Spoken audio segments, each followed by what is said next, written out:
We can get started now, Bruce. Oh, well.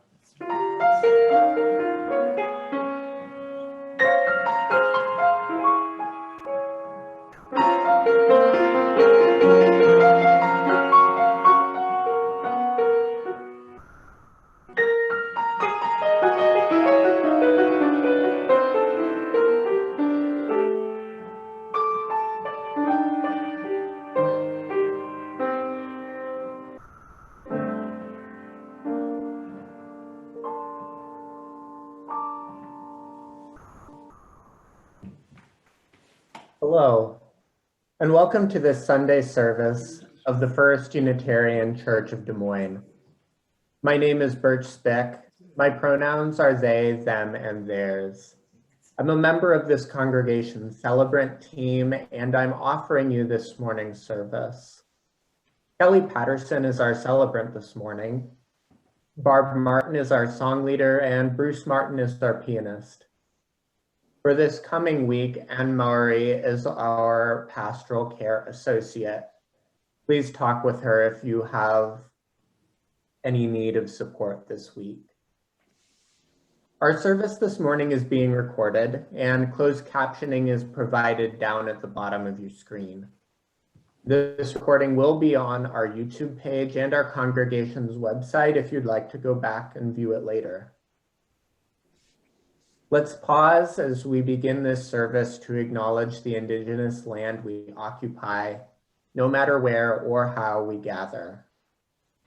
The building of this congregation stands in the traditional homeland of the Bahoje people, known also as the Iowa, who live now primarily in the states of Nebraska, Kansas, and Oklahoma. It is in the homeland also of the Meskwaki and Sauk peoples who still live in our state.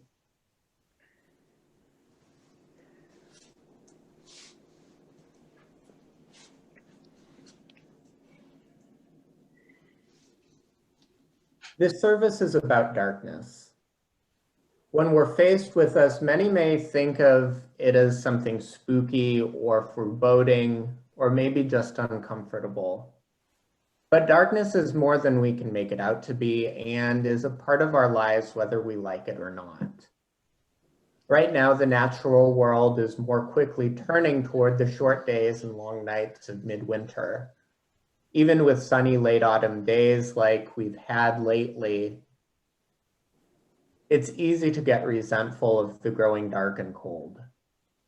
Living life between one summer and another can lead us to feel impatient for a change in our own lives as well as the seasons.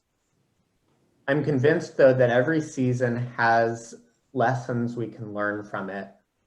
And in the spirit both of being present in our current situation and of making sense of it, I want to consider with you what lessons darkness has to teach us.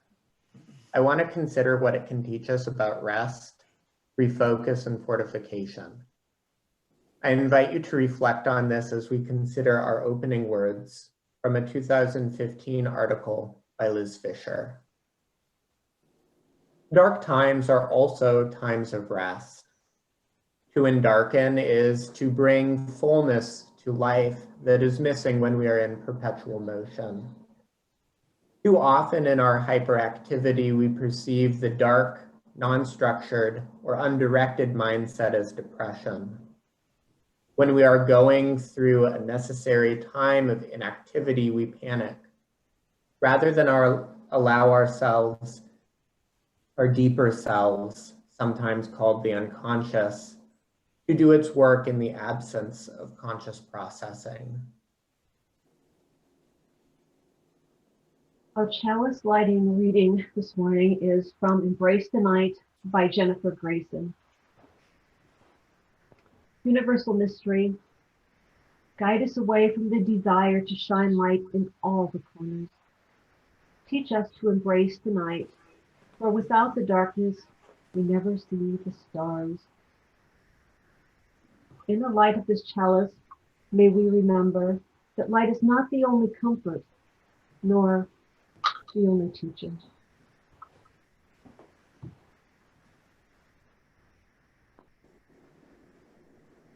Please join us now in singing our gathering hymn number 50, When Darkness Nears. Barb Martin will lead us in the song, and we encourage you to mute your microphones and sing heartily along at home. The lyrics will be posted in the chat box.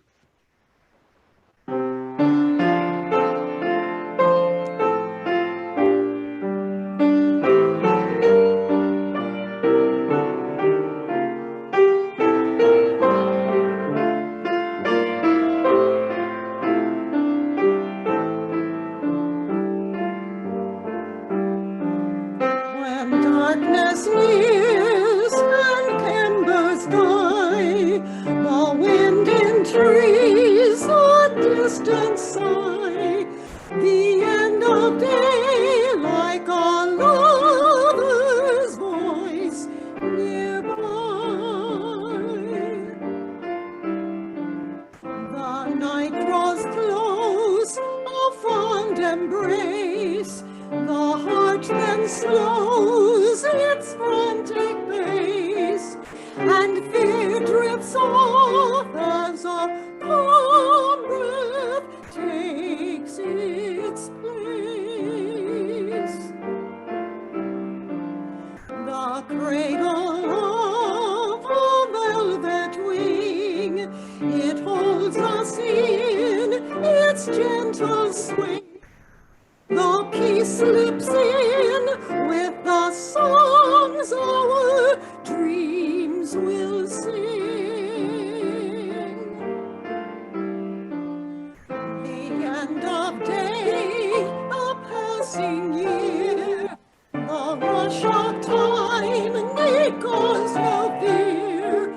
We'll love the night and its mystery now so near.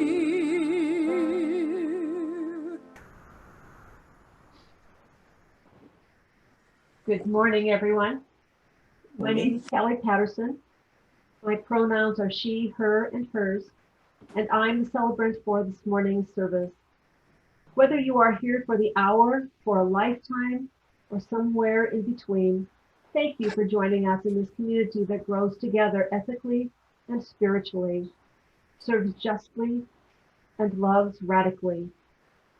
This digital service is being recorded and will be available to view later on the church's website and YouTube page.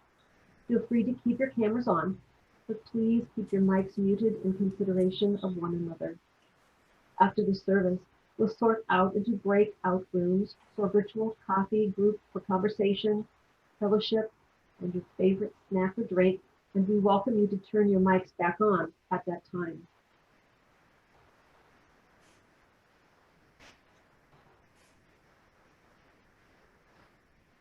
Our faith and action partners for this year are Central Iowa Immigrant Support Coalition and Planned Parenthood North Central States.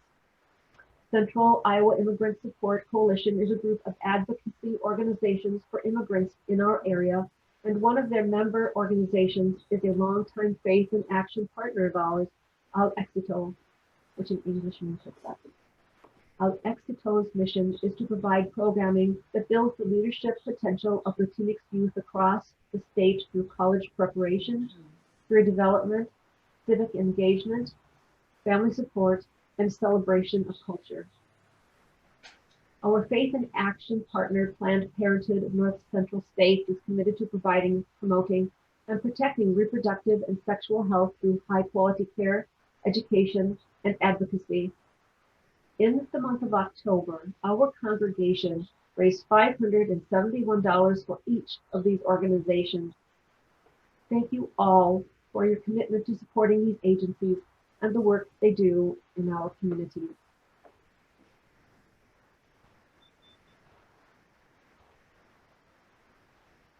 Thank you for that introduction, Kelly. Our story for all ages this morning is The Dark by Lemony Snicket.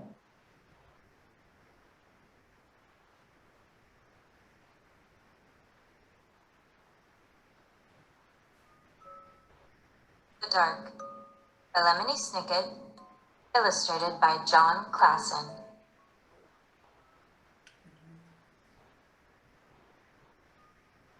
Laszlo was afraid of the dark.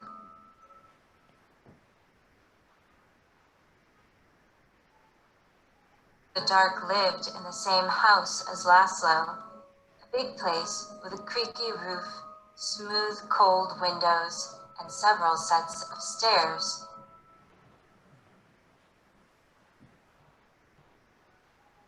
Sometimes the dark hid in the closet. Sometimes it sat behind the shower curtain.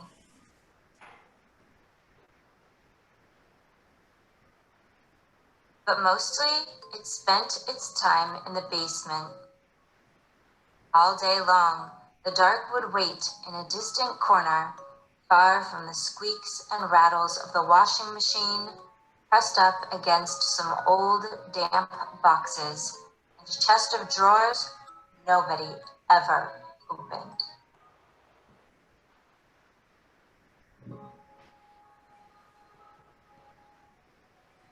At night, of course, the dark went out and spread itself against the windows and doors of Laszlo's house.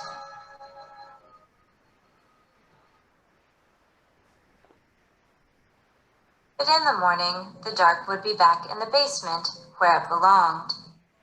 Laszlo would peek at the dark every morning. "Hi," he would say. "Hi, dark."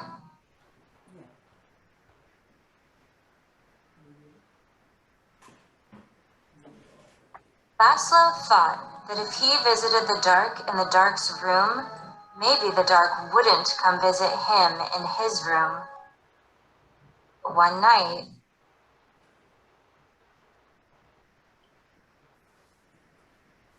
it did.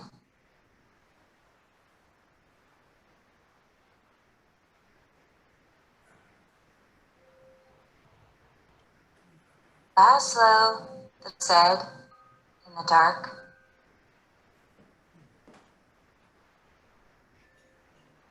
The voice of the dark was as creaky as the roof of the house and as smooth and cold as the windows. And even though the dark was right next to Laszlo, the voice seemed very far away. "What do you want?" asked Laszlo. "I want to show you something," said the dark.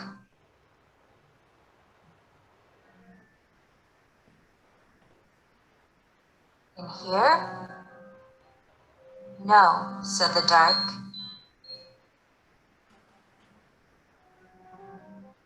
"Here?" "No, no," said the dark. "Downstairs." "Downstairs?" "Yes," said the dark.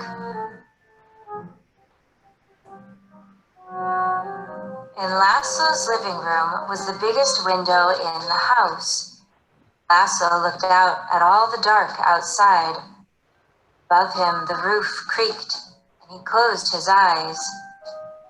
Now the dark was all Laszlo could see.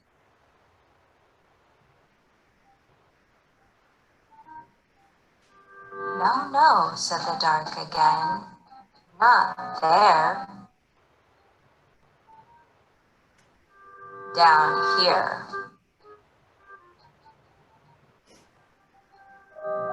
"In the basement?" asked Laszlo.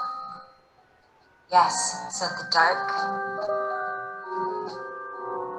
Laszlo had never dared come to the dark's room at night. "Come closer," said the dark.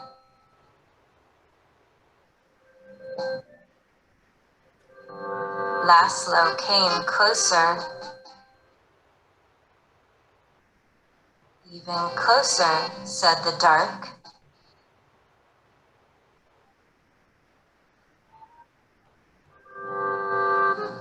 "You might be afraid of the dark, but the dark is not afraid of you. That's why the dark is always close by."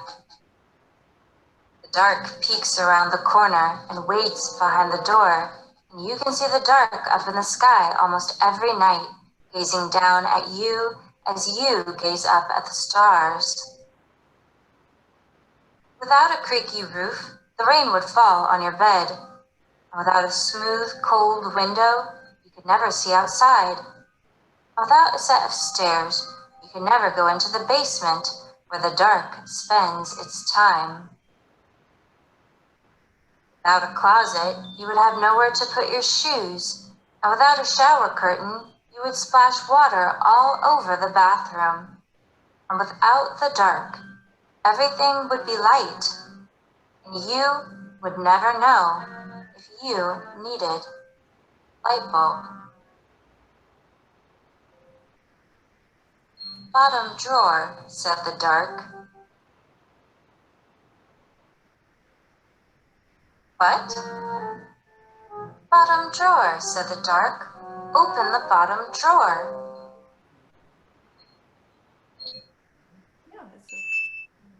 Thank you, said Laszlo. You're welcome, said the dark.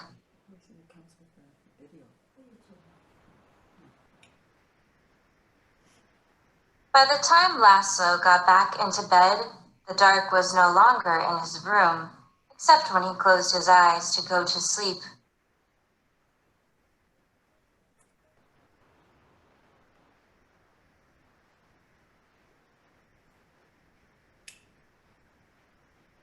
The next morning, Laszlo visited the dark in the basement. Hi, he said. Hi, dark. The dark didn't answer, but the bottom drawer was still open, so it looked like something in the corner was smiling.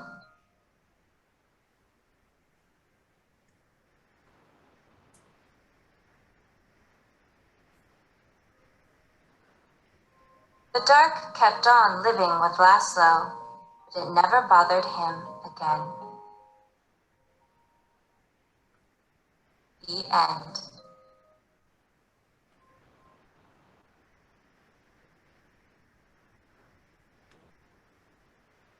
Our special music this morning is Sonata Telemann Largo.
Last week, Amy shared some great news that our congregation's finances are in the black again. So this week I invite you to live into the financial virtues of darkness as well as the spiritual ones. If you'd like to help keep this congregation in the black, consider giving today if you haven't already. Our pledges and donations support the work of this congregation in nourishing our lives, and our Sunday donations support the work of nurturing our values. So in this offering, let us be grateful for all that we have and all that we can give. Half of the offering we give today goes to our congregation's social justice work, and half will be split between our two Faith in Action partners to support their work in our communities. While we're outside of our physical church, instead of passing the offering basket, we encourage you to use the giving page on the church's website or mobile app. The link will be posted in the chat.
In this congregation made distant by space, but connected by care for one another, we gather each Sunday to tend to one another's joys and concerns, to minister to each other however that may need to look like.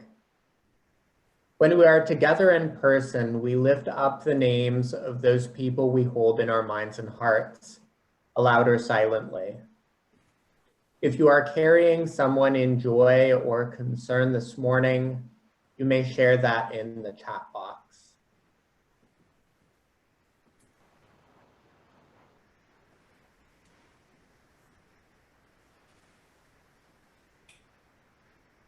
Barb Glass from our pastoral care team shares these joys and concerns. Pat Winters was hospitalized last month. After recuperating at Wesley Health Center, Pat has come home for a week with in-home physical and occupational therapy. Cards, calls, and emails are appreciated. Florence Frett was hospitalized last month also and spent time at Wesley Health Care Center for rehab.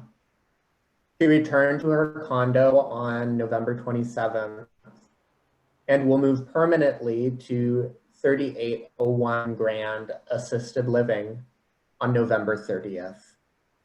There are no visitors allowed there due to COVID restrictions, but she would appreciate cards and calls.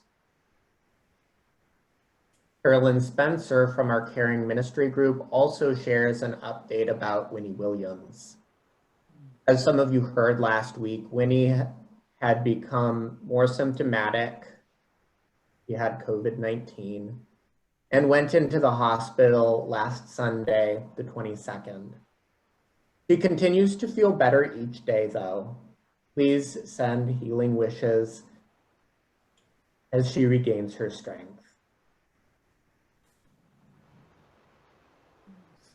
Let our hearts also be with all those near and far, with people the world over who are in need of care and who care for their communities.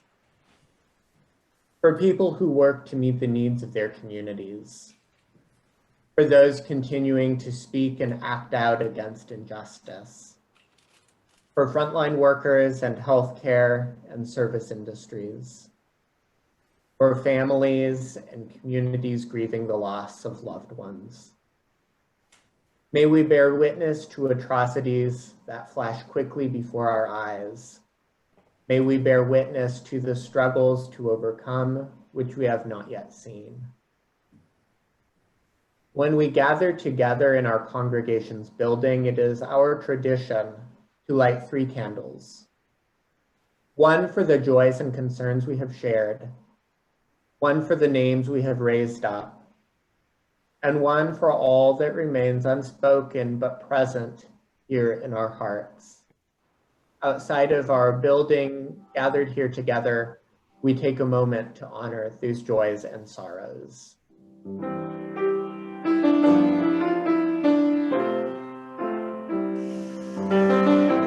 Comfort me, comfort me, comfort me, oh my soul. Comfort me, comfort me, comfort me, oh my soul. Sing with me, sing with me, sing with me, oh my soul. Sing with me, sing with me, sing with me, oh my soul.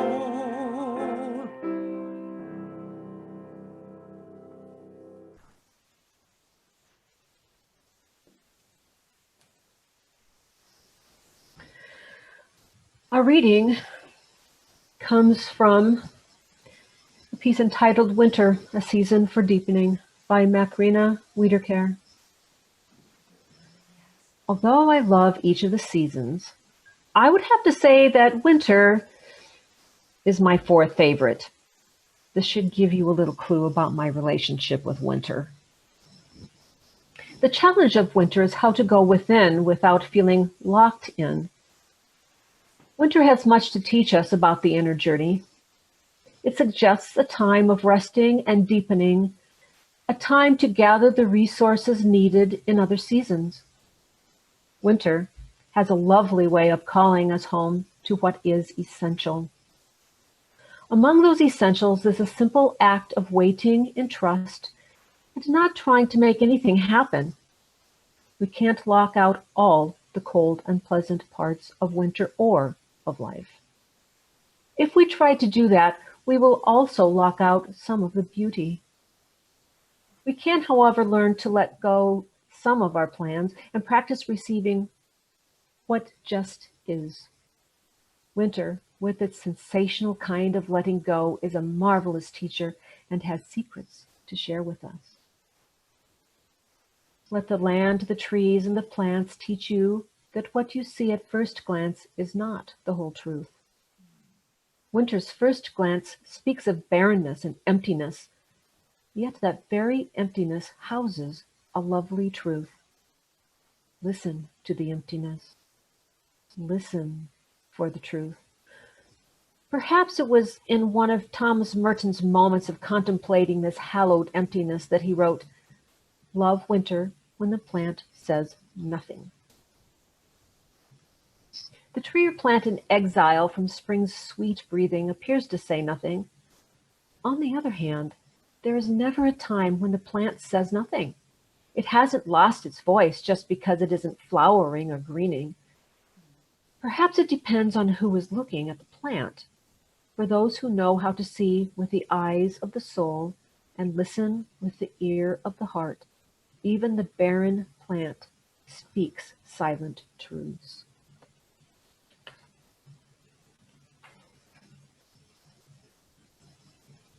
These words for our meditation are from Thomas Merton's poem, Love Winter When the Plant Says Nothing. I'll offer these words briefly. I will offer words briefly to reflect alongside this poem, and then we will enter into 3 minutes of silent thought, meditation, or prayer. O little forests, meekly touch the snow with low branches. O covered stones, hide the houses of growth. Secret, vegetal words, unlettered water, daily zero. Pray, undistracted, curled tree, carved in steel, buried zenith. Fire, turn inward to your weak fort, to a burly infant spot, a house of nothing. O peace, bless this mad place. Silence, love this growth. O silence, golden zero, unsetting sun, love winter when the plant says nothing. Be still as the world is, not even waiting for a longer day, an outer fire. Let this silence comfort you while you grow without knowing it, while you rest without wanting it. While the green dreams of past and future slumber on, while the coiled potential of root and branches rests not in the potential, but in the now, the boring, restless, fidgety now, the slowed breath, the fire turned inward, an ember banked in the cool hearth. The now is still deserving to be loved, even when the world says nothing.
Our second reading is adapted from A Time in Between by Liz Fisher.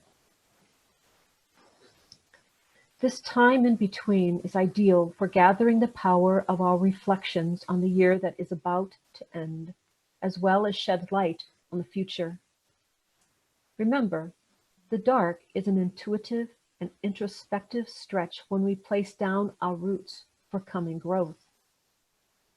We can utilize this fertile period to gather wisdom about the complex events of the year, including the election results of the United States.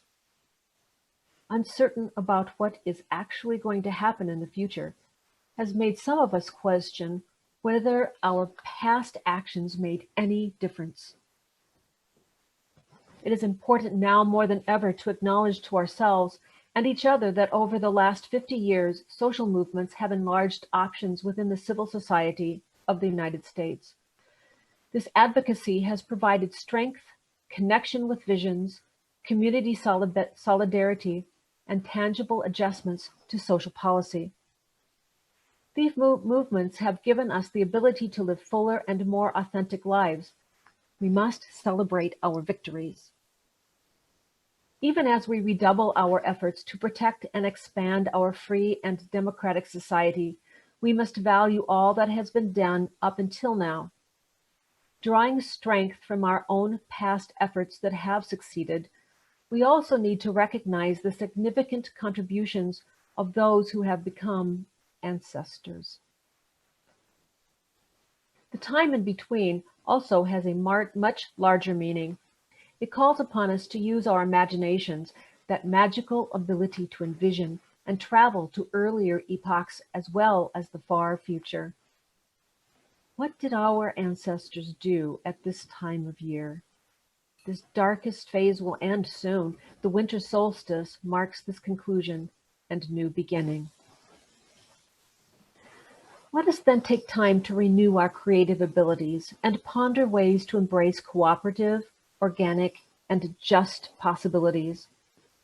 Let us honor those individuals past, present, and future who embody these passions and feel their presence among us.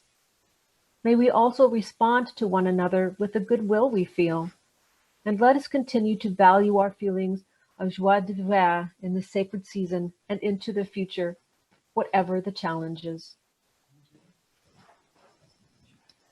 Our centering hymn is 1055, How Sweet the Darkness, and the words will be up in the chat.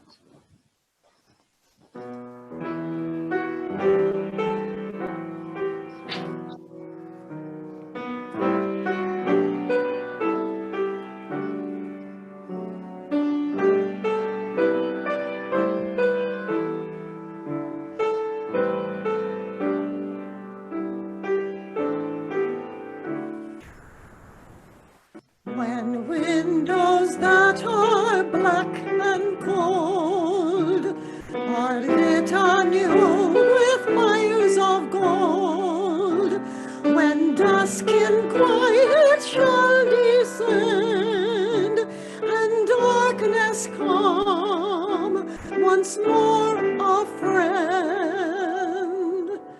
When wings pursue their proper flight and bring not terror but delight, when clouds are innocent again and hide no storms of deadly rain, and when the sky is swept of wars and heats but gentle moon and stars, that peaceful sky, that harmless air, how sweet the darkness there.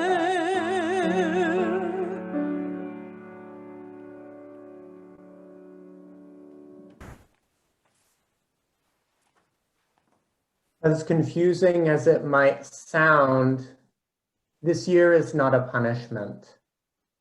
We are not serving a sentence, waiting for it to be over. I know a lot of people who put a great deal of energy into remembering what normal life was like and wanting to return to it. They believe that the winter of our discontent is a result of how great life used to be and how much it has changed. Our first step in surviving this winter of our discontent, though, is starting where we are. Writer Greg Richardson shared this perspective a couple of weeks ago, and it captures something valuable about living in our present situation. Although discontent is a mild way of putting how many of us are feeling right now. We're also feeling grief, pain, and maybe even resentment. But his point holds up. If we want to survive this, we have to start in our current situation. This is a service about that effort, starting our survival and endurance in our current situation when the days grow shorter and the world grows darker. As I prepared today's service, I've been excited to share all of the things I appreciate about darkness.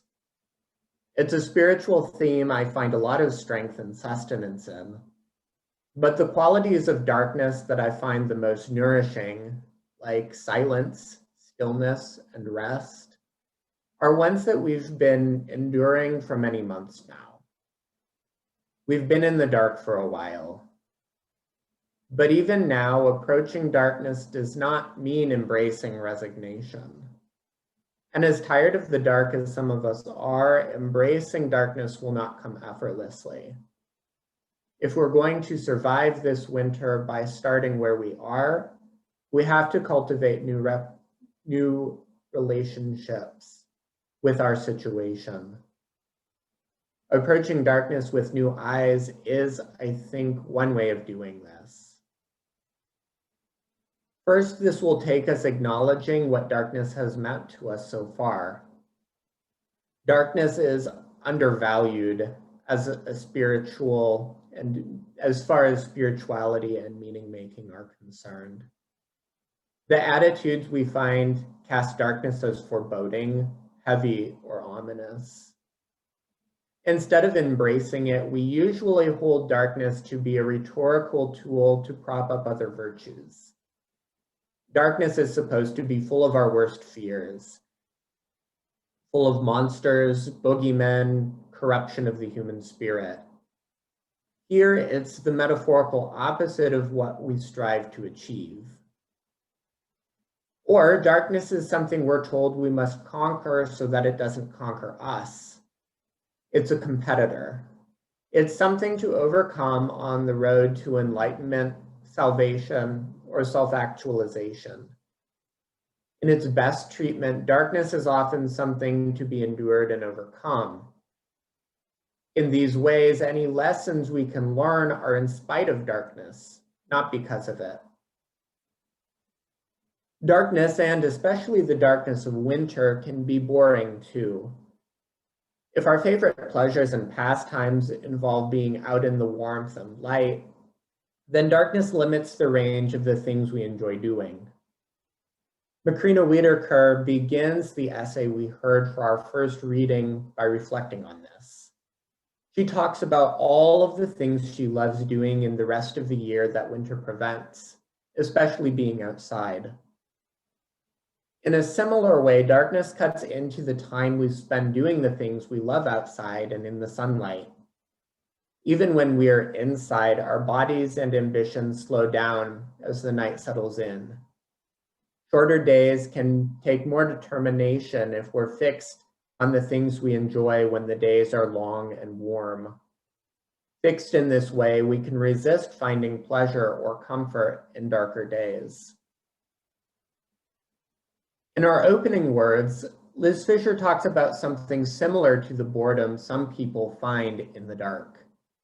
She suggests that darkness can be troubling for many because it focuses us away from our ordinary habits of being busy, leaving us under-equipped to handle a slower pace of life. While I agree that our culture does not prepare us well for unstructured or undirected living, I think her words come close but don't quite grasp what's happening. Rather than depression or panic, I think it's truer to describe many people's reaction to inactivity as disoriented. We've given such high regard to ceaseless productivity that some of us are unsure how to function if we're not on the go. When winter and darkness slow us down, it takes concerted effort to adjust to a new way of being in our lives. The good virtues of darkness, it seems, are literally left in the shadows, often unconsidered. But movements as far-reaching as racial justice work, paganism, and feminism have strived in the last few decades to uplift darkness as a virtue in and of itself, to emphasize that it is something to be celebrated, rather than suffered through until it passes. The good in darkness is worth finding too. In our attempt to live through the underactivity of the last several months, we've been playing an endurance game, and it's not sustainable. Enduring the darkness to get to the light can only carry us so far, and at a certain point, we must also embrace whatever virtues the dark present moment provides us. By and large, the nourishing dimensions of darkness have not been pointed out to us by our forebears. So if we're going to find virtue in darkness, we'll have to cultivate that ourselves. We heard two takes on this cultivation in today's readings. In our first, Macrina Whitaker doesn't talk about darkness, but does talk about winter. Winter, she writes, is a time of resting and deepening, a time to gather the resources needed in other seasons. For her, it is a time to take a step back from busyness and preoccupation in our lives. It requires us to slow down. And if we're paying attention to our surroundings, then it encourages us to consider the world and its potential. While winter can seem empty and barren, it is only because we are expecting to find something that isn't there. We can get so filled with longing for greenery and warm summers that we fail to pay attention to the world as it is in front of us during winter, during darkness. The plant hasn't lost its voice just because it isn't flowering or greening. Winter is a time of rest, and in this regard, it's similar to darkness. Darkness also causes us to slow down as the days shorten, and we may use this time to catch up with the life that's been whirling around us. And like winter, our first pass over darkness can leave us thinking of it as barren and empty. But this is still because we're hoping to see something that isn't there. When we're so attached to seeing how our world looks like in the light, we will overlook its appearance in the dark. In the dark, look at the stars and the planets. Look at the nighttime animals in your neighborhood. Look at how different your world seems in twilight than it does in daylight. Some of these things might not take much effort to notice, and maybe you're already fond of noticing them as it is. But if you're already expecting to see things in the dark, they're easy to find. If you're struggling with this, my suggestion is to look out for, pay attention to things that you're not expecting to see. What are you going to see when you look into the dark with no expectations? In our second reading, Liz Fisher writes about something else that darkness can help us cultivate, especially at this time of year. By encouraging us to turn our attention inward, the dark can also lead us to be thoughtful and constructive with our downtime. When we are caught up in forward momentum or carried along by the pace of the world around us, sometimes we struggle to take stock of where we're going and where we've already been. As darkness slows us down, we can use this season to be more attentive of our places in the world. Being between one place and another, like we are in this season, can help us in another way. By removing us from our ordinary environment or mindset, this darker season can help us pay attention to our surroundings. Again, this requires us to look squarely at our situation, even at the things we're not expecting to consider. This is a less literal look at our surroundings and might take more concentration, but it's still a look worth taking. It's also worth noting here that she didn't write this article during any late autumn. She wrote this piece 4 years ago, after the last election. 4 years later, the lessons that darkness can teach us are still relevant. While the outcomes of that presidential election and this one are very different, our needs to refocus are still present. We are in another in-between time, between an election and the political changes a new presidency will usher in, between assessing the work we have done up until now and the work we will have to do in a new administration. Whatever steps we are moving forward, whatever steps we take moving forward are necessarily shaped by the work that we and our forebears have already done. Those steps will also depend on where we are now and where we want to go, on the world we're in and the world we want to create. The rest and contemplation that this season can bring is still worth cultivating to deepen our perspective of our lives' directions. What both of these attitudes require in order to be nourishing is presence. The darkness will pass, whether we're talking about seasonal or social darkness, but we don't know when that will be. In the meantime, we do know that there is darkness around us, and we can find meaning in that. Even if we're not sold on embracing the dark, the discomfort of this situation will be easier to endure if we are not always looking forward to an indefinite tomorrow, an as of yet unscheduled break in the clouds. And the endurance may be more sustainable if we're not always waiting for the future to come. It's easy to get wrapped up in dreaming about tomorrow before it gets here, or longing for the past that has already happened. It's easy to get attached to these things. But if we are going to sit with darkness, with the present, or even learn from it, we have to cultivate an attitude of presence instead of longing for the things that aren't here right now. I don't want to make this sound easier than it is, but I do think this attitude of presence is essential to moving through the darkening months in the middle of a pandemic. And I don't have an answer on how to do this other than say, pay attention. That's harder than it sounds, though. In March, Lynn Unger published a poem on rest in the midst of the pandemic. I know many people resonated with it, but at the time I first read it, I thought that it was trite and not what I wanted to hear.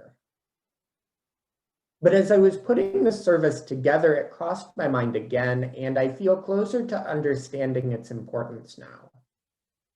Maybe I'm worn down by the last few months, and I'm finally ready for what it says. Give up, just for now, on trying to make the world different than it is. Sing, pray, touch those to whom you commit your life. Center down. However nurturing and sustaining they may be, cultivating these attitudes toward the dark will take our careful effort.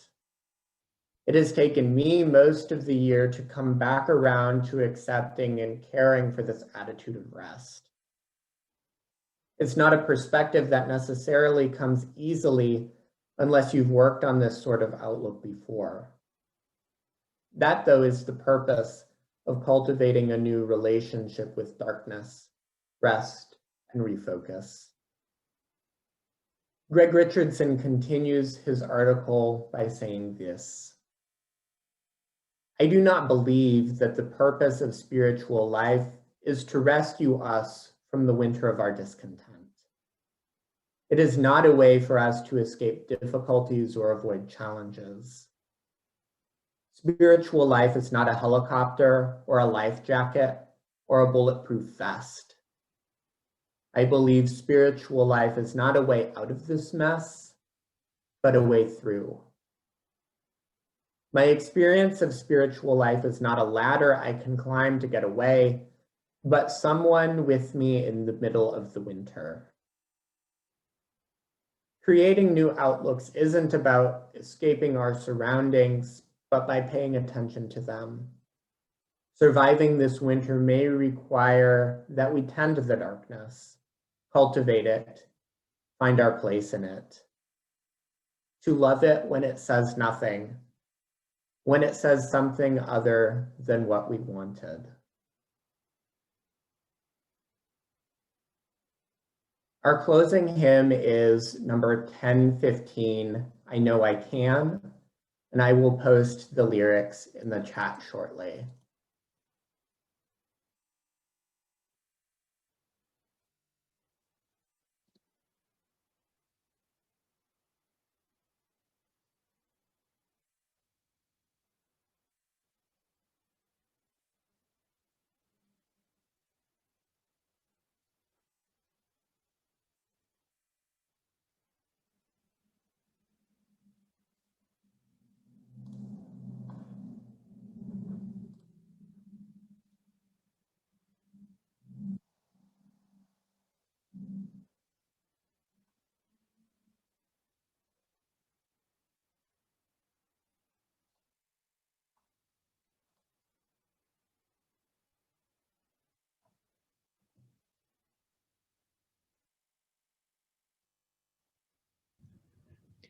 Barb, can you unmute yourself?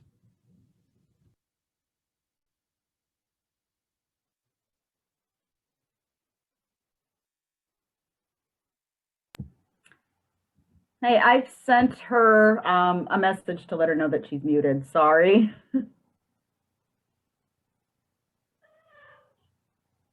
When sisters in my heart, my brother in my song, though troubles want at every turn, I know I can go on, and though the journey is long and destination is near, though troubles wait at every turn, I know I can go on. So brothers, take my hand, and sisters, sing my song. When hope awaits at every turn, I know we will go on.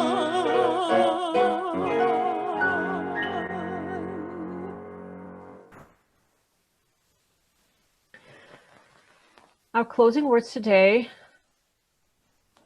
are from Rainer Maria Wilkie, Sonnets to Orpheus 2:29.